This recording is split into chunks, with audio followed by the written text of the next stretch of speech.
¿Qué tal? Buen día. Bienvenidos a los que se acaban de incorporar precisamente a la 90.2 FM, a Lancelot Radio. También nos siguen, por cierto, a través de Lancelot Televisión y a través de esa nueva plataforma que les recuerdo un día más está a su entera disposición. Simplemente www.lancelot.tv es nuestra página de televisión a la carta. Es decir, más de 15 programas de producción propia están colgados precisamente ahí para que ustedes puedan consumir la programación local cuando quieran. Es decir, sin estar pendientes, ¿no?, de las horas de emisión en concreto. Y además sabemos que ahora hay que apuntarse a la nueva tendencia prácticamente de estar más pendiente del móvil que del receptor televisivo. Así que pueden llevarse Lancelot Televisión en su bolsillo. Pues estaba hablando hace un ratito con Rafael Juan González, felicitándole por la acogida de ese congreso Microplásticos a nivel internacional, porque más de 500 científicos llevan días trabajando intensamente. Somos testigos porque su sede principal está aquí en el Gran Hotel y la verdad es que interesantísimas un poco pues las charlas, las conclusiones, las soluciones que se van a plantear, porque este va a ser un congreso práctico, no solamente de localizar y diagnosticar lo que está ocurriendo con la contaminación del plástico en los océanos, sino intentar, ¿no?, minimizar su efecto. Rafael Juan, ¿qué tal? Buen día. Hola, buenos días. Bueno, pues sí, como bien dices, tenemos desde el lunes en la isla el segundo congreso de microplástico. El anterior se celebró en el año 2016 y bueno, está siendo todo un éxito. Es importante ver a científicos de todas partes del mundo, americanos, asiáticos, centroeuropeos, discutiendo o hablando sobre un mismo tema y tratando de aportar soluciones. Ayer tuvimos en el Cabildo una conferencia de Richard Thompson, que es un especialista en microplástico y en plástico, sobre todo en aguas poco profundas, de la Universidad de Plymouth en Inglaterra. Y bueno, una charla magnífica con el salón a tope, en torno a 400 personas allí pendientes de lo que nos contaba este señor. Y bueno, las sensaciones son de que hay muchísimos problemas que, bueno, relativamente conocemos, y ahora pues están en el proceso de aportar soluciones, desde la prohibición hasta el uso que se hace, ¿no? Había una diapositiva que me llamó mucho a mí la atención, que el problema en sí solo no es el plástico, el problema es el uso que hacemos del plástico, es evidente, ¿no? En definitiva, el abuso, bueno, ¿no? Muchas veces, porque yo creo que podemos reducir en nuestro día a día y eliminar plástico de nuestra casa, de nuestra rutina, del uso doméstico. Sí, de momento hay que seguir todas las pautas, ¿no? Reciclar, reducir, prohibir, bueno, hacer un buen uso, eliminar las de un solo uso, de las bolsas principalmente. Y bueno, pues somos un referente a nivel mundial utilizando este método de congreso, hablando sobre el microplástico, y que bueno, ya en todo el mundo se están empezando a dar cuenta de, bueno, ya sabemos que es un problema mundial y que tenemos que empezar a tomar soluciones de una forma inmediata si no queremos pues convertirnos en plástico, porque prácticamente estamos comiendo plástico, ¿no? Bueno, pues la Oficina de la Reserva de la Biosfera ha tenido un buen ojo clínico al observar, ¿no?, cuál es la preocupación, anticiparse en este caso también a lo que está ocurriendo legislativamente en otros países europeos, como en Francia, donde ya directamente se ha prohibido la comercialización, ¿no?, del plástico, al menos en los supermercados, ese plástico de usar y tirar, digámoslo así. Y en el caso de Lanzarote, bueno, pues esos 500 científicos que vienen desde partes muy diversas del planeta, tan lejos como de Japón, que han decidido poner en el mapa Lanzarote precisamente para hablar de microplásticos. Delia Hernández, ¿qué tal? Buen día. Hola, buenos días. No sé si en el Ayuntamiento de Arrecife se ha tomado alguna determinación al respecto de la contaminación del plástico. No sé, porque como últimamente están aprobando todo tipo de mociones, no sabemos hasta qué punto tienen una incidencia, ¿no?, real en el día a día, pero por ideas que no sea. No, a ver, es cierto que se han llevado propuestas por diferentes grupos políticos en el ayuntamiento.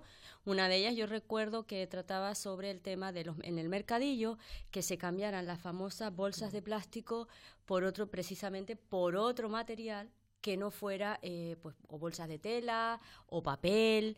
Y que tengo entendido que, bueno, una cosa es aprobarla, como bien dice, y otra es llevarla a cabo, porque que yo sepa, se sigue dando bolsas de plástico y creo que no se ha llevado a cabo el hecho pues de esa iniciativa, que me parece además bastante coherente.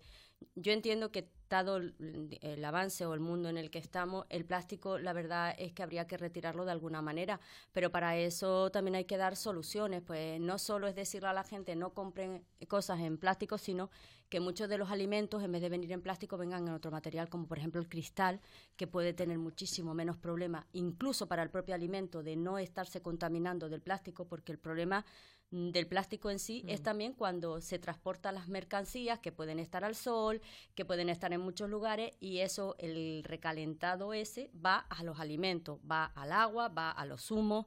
Es decir, que igual ir cambiando también y que la propia población vaya cogiendo hábitos de comprar aquellos productos que estén, por ejemplo, en cristal. No, es interesante lo que dice Delia, porque el otro día además estaba leyendo un reportaje precisamente de la incidencia de los tuppers de plástico, ¿no? En nuestro día a día. A veces no nos damos cuenta, reparamos en ello. Yo ya, pues por ejemplo, no los uso para meterlos en el microondas, ¿no? Pero luego no me doy cuenta de que los utilizo para meterlos en el lavavajillas. Así que al final lo comido por lo servido. Y no solamente eso, sino no es por, digamos, el uso humano, ¿no?, que le podemos dar a ese objeto, sino que después, como del lavavajillas, pues el agua contaminada pues acaba en el océano, en el mar. Para volver a la realidad también política, esta semana ha sido noticia que el juez Marchena, bueno, pues ha dicho no al Consejo General del Poder Judicial, ha dicho no también al Tribunal Supremo y ha dejado al Partido Socialista y al PP pues hablando solos. En este caso, los compañeros del juez han asegurado que han antepuesto la justicia a sus intereses personales. ¿Qué opinan con respecto a lo que ha ocurrido? La semana pasada ya entramos de lleno también sobre si se está judicializando en exceso la política, si realmente estamos más preocupados con buscar culpables que en buscar soluciones a los problemas, pero en este caso de Marchena y la situación, ¿no?, que se ha vivido a nivel nacional, pues puede haber otras lecturas. Rafael Juan. Sí, ya como bien decías, lo hablamos la semana pasada, ¿no? Es un tema triste, ¿no?, lo que está pasando con la justicia en este país, pero a todos los niveles. O sea, yo creo que la justicia tiene que hacer una reflexión, quizás tenga que hacer un congreso parecido al que estábamos hablando. Oye, hay que decir que jueces y fiscales se han movilizado, lo han hecho en varias ocasiones pidiendo precisamente esa separación real. Claro. La Unión Europea también, a través de un informe, ha aconsejado 1000 veces a España que siga la estela de otros países donde efectivamente los propios jueces y magistrados eligen a sus compañeros, eligen a través de votaciones abiertas, claro, ¿no?, quienes quieren que les representen, claro, y no precisamente de su carrera, de sus méritos, quien gobierne. Exacto, sería lo lógico, ¿no? Lo lógico es que haya una separación real de este poder, del poder judicial, y que esto funcione, porque bueno, todos los días basta abrir cualquier periódico, cualquier noticia, en cualquier medio, hay una justicia partidista, ¿no? Entonces todo eso hay que evitarlo, y yo creo que el tema, bueno, le honra a Marchena si realmente se ha marchado con esa convicción, ¿no? Delia, ¿qué observa Ciudadanos? Porque ustedes también, bueno, han sido muy críticos. La verdad es que el papel del PP y del PSOE en este sentido, además, bueno, pues luego con ese WhatsApp, ¿no?, del señor Cosido, que por cierto no se va ni con agua caliente. ¿Qué opinan ustedes? ¿Cómo lo ven? Hombre, a ver, nosotros siempre hemos dicho desde un principio que evidentemente si queremos que la justicia sea realmente un órgano independiente, lo más normal es dejarle el espacio para que lo sea, y un espacio es que ellos se puedan elegir mayoritariamente entre ellos. Es más, en la Constitución hay un artículo en el cual dice que se elegirán entre las personas que sobresalen, destacan, tienen méritos o han hecho algo, digamos, extraordinario, precisamente para que sean elegidos por algo más que no por el hecho de ser juez. Pero lo mejor, evidentemente, es que sean elegidos por ellos mismos. Y por otro lado, es que Ciudadanos no entró ni siquiera en ese proceso, porque seguimos pensando que si queremos que realmente sea independiente, no podemos decir que sea independiente y luego nos metemos a elegirlo, porque estamos haciendo exactamente lo mismo. Y a España le hace falta realmente una democracia que sea mucho más madura y mucho más real, si vemos que la justicia realmente está independiente del poder legislativo, porque si no, los ciudadanos tampoco entienden cómo se les va a tratar a todos por igual, si para empezar ya está condicionada o ya está politizada no vamos a creer al final en que la justicia es igual para todos y en que la justicia realmente nos va a defender a todos si por un lado el poder político no entiende que tiene que estar separada de ella. En este caso, fíjate en lo que dice un editorial de El Mundo, ¿no? En la vida de las naciones hay momentos en que su progreso depende de un juez que dice basta. Eso ha hecho Manuel Marchena, por cierto, que es canario, pero lo hemos comentado, en un comunicado que está llamado a hacer historia siempre y cuando los políticos no terminen traicionando la invitación a la reforma que alienta en su histórica decisión. Y el titular precisamente de este editorial es el juez que dijo basta de política. Basta de política en el ámbito jurídico, lógicamente. Sí, bueno, yo ya oí ayer que era una pena no tener un canario en esas alturas, pero efectivamente... Y sin aprovecharlo. Le honra, ¿no? Le honra que dé un paso él y sea, pues en estos momentos, él decida apartar y da un ejemplo, pues separando en este caso lo que venimos hablando, ¿no? Y deja hueco pues para que se haga esa reflexión y realmente pues se haga lo que se tenga que hacer para separar ese poder, el poder judicial. Dicen, de hecho, que su comunicado puede marcar un antes y un después, ¿no? Ya veremos la capacidad, en este caso, de autocrítica que tienen los que también están en el disparadero, ¿no? Pero efectivamente revisar ese sistema de elección de los jueces de los máximos tribunales parece algo obvio ya. Sí, porque además luego es una cadena, ¿no? De arriba hacia abajo y al final, pues la justicia queda en mal lugar, ¿no? Yo creo que es un momento oportuno en el que hay que hacer cambios y a lo mejor este es el comienzo de ese cambio.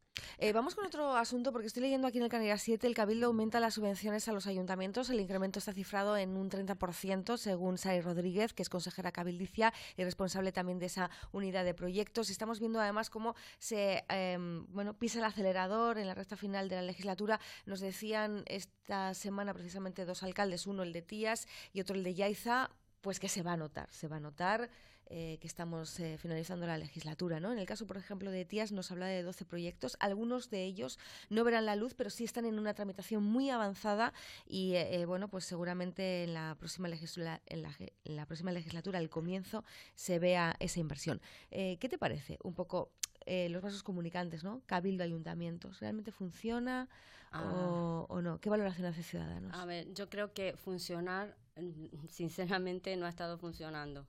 Sinceramente, es decir, porque se ha visto, vale, ahora aumentan la partida, pero claro, ahora como bien dices, estamos casi a final de legislatura y aumentan una partida económica, cuando desde principios de esta legislatura se estaba diciendo que estaban apostando por fondos como de FEDECAN, que venía más dinero venía para la isla, pero eso no estaba siendo efectivo porque no se estaba viendo que tuviera una realidad en los diferentes ayuntamientos.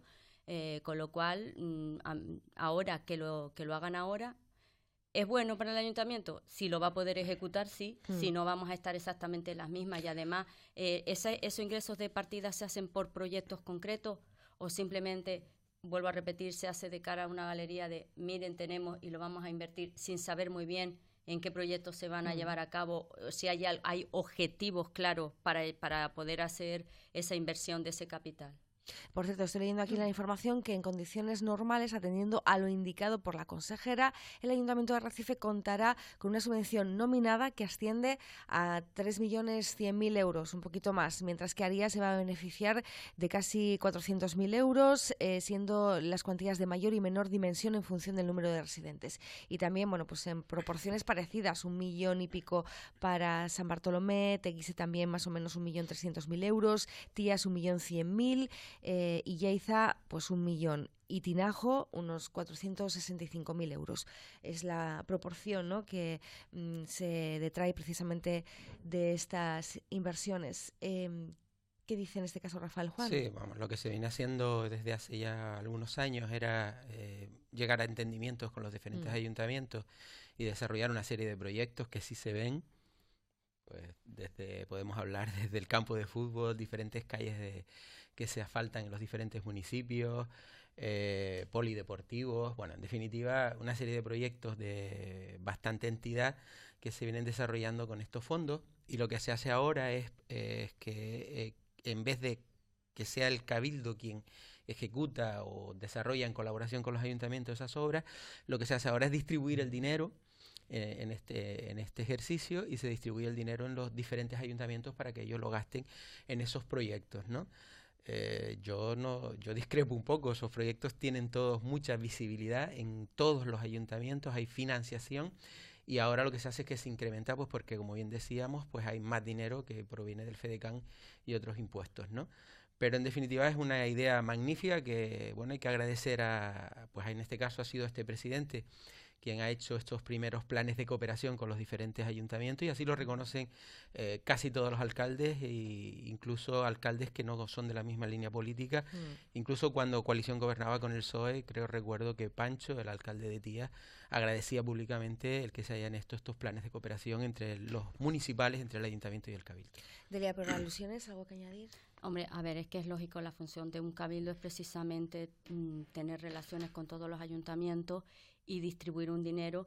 Yo más bien diría, no creo que se debiera de hacer en razón de la población que tengan los diferentes ayuntamientos. Yo creo que debería hacerse en razón de las diferentes necesidades que tengan los ayuntamientos, porque a lo mejor Arrecife puede tener más necesidad o resulta que en un momento, en un año concreto, la puede tener Yaiza porque necesite una gran obra que no se había contado hasta ahora.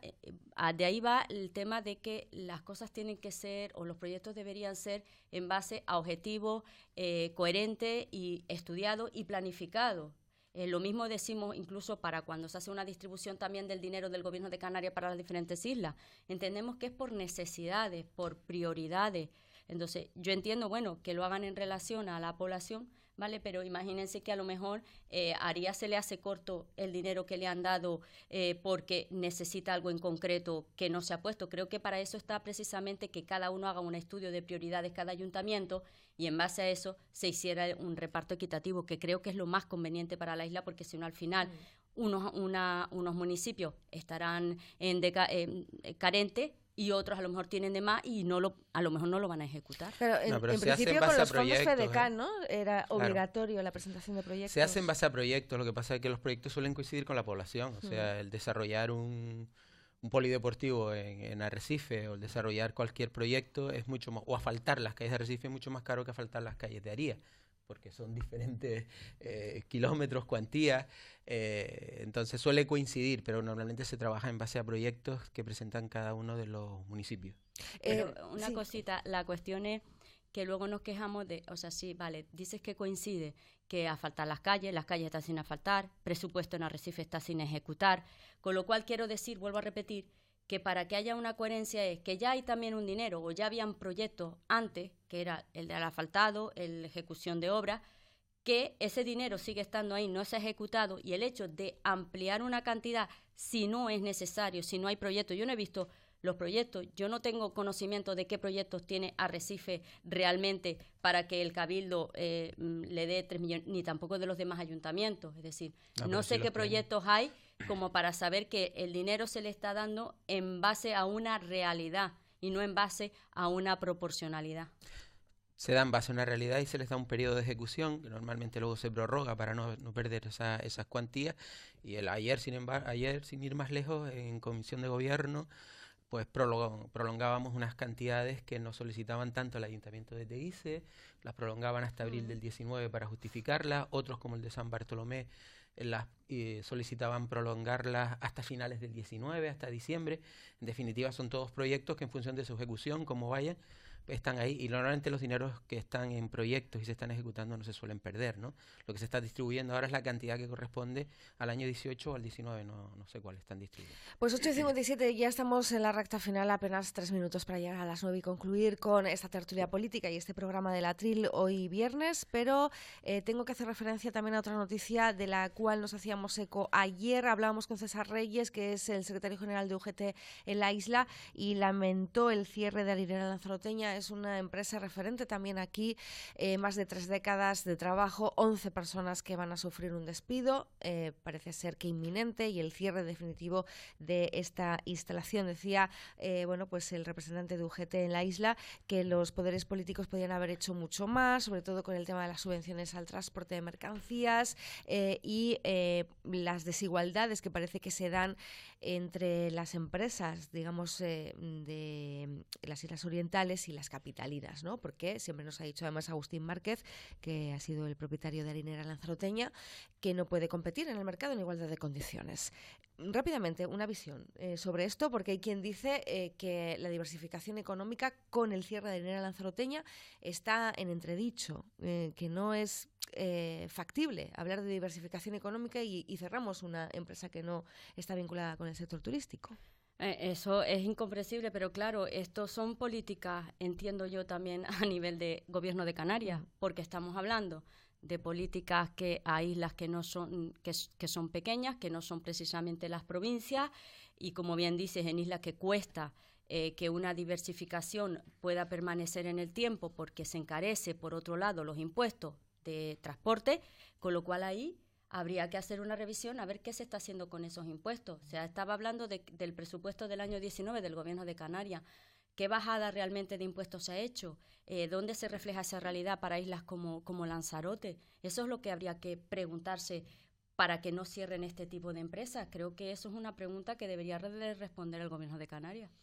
Rafael. Sí, es una mala noticia, ¿no? Sí, es evidente que cada vez que se cierra algo, una industria en este caso, y se quedan 11 personas sin trabajo, pues no es ninguna buena noticia. Pues hay que seguir trabajando en aminorar eso que seguimos llamando la doble y la triple insularidad, que bueno, sigue afectando a algunos sectores, en otros se han conseguido muchísimas cosas equiparándonos, pero en otros todavía pues afecta, como es en este caso, pues en este tipo de industria. Pues seguir trabajando en esa línea para que quien quiera montar una industria en una isla que no sea las capitalinas, que no sea Gran Canaria y Tenerife, esté en igualdad de condiciones. Cosa que va a ser difícil, porque la realidad es la realidad, ¿no? Nosotros siempre vamos a estar aquí, pero sí que habrá que intentar aminorar esas diferencias. En este caso no será por insistencia de Agustín Márquez, que sabemos que ha llegado hasta la Unión Europea, exigiendo que se revisaran esas ayudas al transporte, porque bueno, él tiene la sospecha de que, y ayer de hecho César Reyes nos lo comentaba, que haya podido haber cierta irregularidad en el sentido de que ha habido varias empresas que han pedido varias ayudas al mismo producto. Pero bueno, claro, de cualquier manera, efectivamente, incluso aún cumpliendo a rajatabla la ley, es complicado desde una isla como Lanzarote pues competir, ¿no?, con los grandes tótems también de la alimentación en este país, que son quienes hacen sombra a una pequeña empresa como puede ser Harinera Lanzaroteña. Pues gracias a los dos por habernos acompañado. Muchas gracias, buen día. FM. No sé si van a ir al Festival Enogastronómico, se dejarán ver por la Villa de Teguise este fin de semana. Pues no sé, porque la verdad es que, como estaba comentando antes de entrar, en mi familia estamos con el tema de Viru estomacal y estoy bueno, aquí de chiripa, entonces yo no sé si aguantará nuestro estómago para llegar al fin de semana. Bueno, pues espero que sí. Intentaremos ir. Exacto. ¿Verdad? Y aparte, mira, mañana no va a llover, según la previsión meteorológica. Luego todo puede cambiar porque esto no es seguro, pero bueno, en principio tranquilidad para los que estuviesen pensando que cómo nos iba a caer el fin de semana. Mañana en principio pueden ustedes acercarse a la villa sin paraguas, porque parece que no va a caer agua. Pues gracias por acompañarnos en la 90.2 FM, el dial de todos, y ya el próximo lunes regresamos con más información a partir de las 7:30. Les invito, por cierto, a que viajen con estas ondas en De Turisteo de 11 a 12. Hoy además con un programa cargadito, nos vamos a ir a la Villa de Teguise. Desde ahí, desde el epicentro gastronómico, vamos a poder trasladarles toda la información y vamos a estar muy pendientes del Congreso Internacional de Gastronomía con críticos de distintas partes del mundo. La verdad es que el inglés últimamente es imprescindible, no solamente por el tema del microplástico y ese macrocongreso que se está desarrollando en Lanzarote, sino que también en este congreso de críticos gastronómicos pues han venido personas de muchos países para contarnos cómo tenemos que vender el producto local, pero sobre todo para que ellos después vayan a contar la calidad del producto local. Así que esto es un win-to-win, todos ganamos. Hasta el próximo lunes, que sean felices y pasen un buen fin de semana. Chao.